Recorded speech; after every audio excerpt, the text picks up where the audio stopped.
Hello guys, good morning. ഇപ്പോൾ time 10:30. അപ്പോൾ ഞാൻ ബ്രേക്ക്ഫാസ്റ്റ് കഴിക്കാൻ പോവാണ്. ഞാൻ ചെന്നൈയിൽ നിന്ന് രാവിലെ വീട്ടിലെത്തിയുള്ളൂ കേട്ടോ. അപ്പോൾ കുറച്ച് നേരം കിടന്നിട്ട് ഒന്ന് ഫ്രഷ് ആയ ശേഷം നമ്മൾ കുളിയൊക്കെ കഴിഞ്ഞ് വന്നതിന് ശേഷം ബ്രേക്ക്ഫാസ്റ്റ് ആയിട്ട് കഴിക്കാൻ പോകുന്നത് ഗൈസ്. അപ്പോൾ നമുക്ക് ഇന്നത്തെ ബ്രേക്ക്ഫാസ്റ്റ് കാണാം കേട്ടോ. മുട്ടയുണ്ട്, പിന്നെ ഓട്ടട കേട്ടോ. ഞങ്ങളിവിടെയൊക്കെ ഓട്ടട എന്ന് പറയും മലപ്പുറത്തുള്ളതിന്.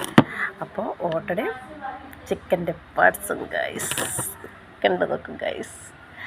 ഒന്ന് നോക്കാം കേട്ടോ, എങ്ങനെയുണ്ടെന്ന് നോക്കാം. ഒരു കഷ്ണം ഓട്ടട എടുത്തു, പിന്നെ ഗൈസ് ആ പാർട്സും കൂടി കൂട്ടിയിട്ട്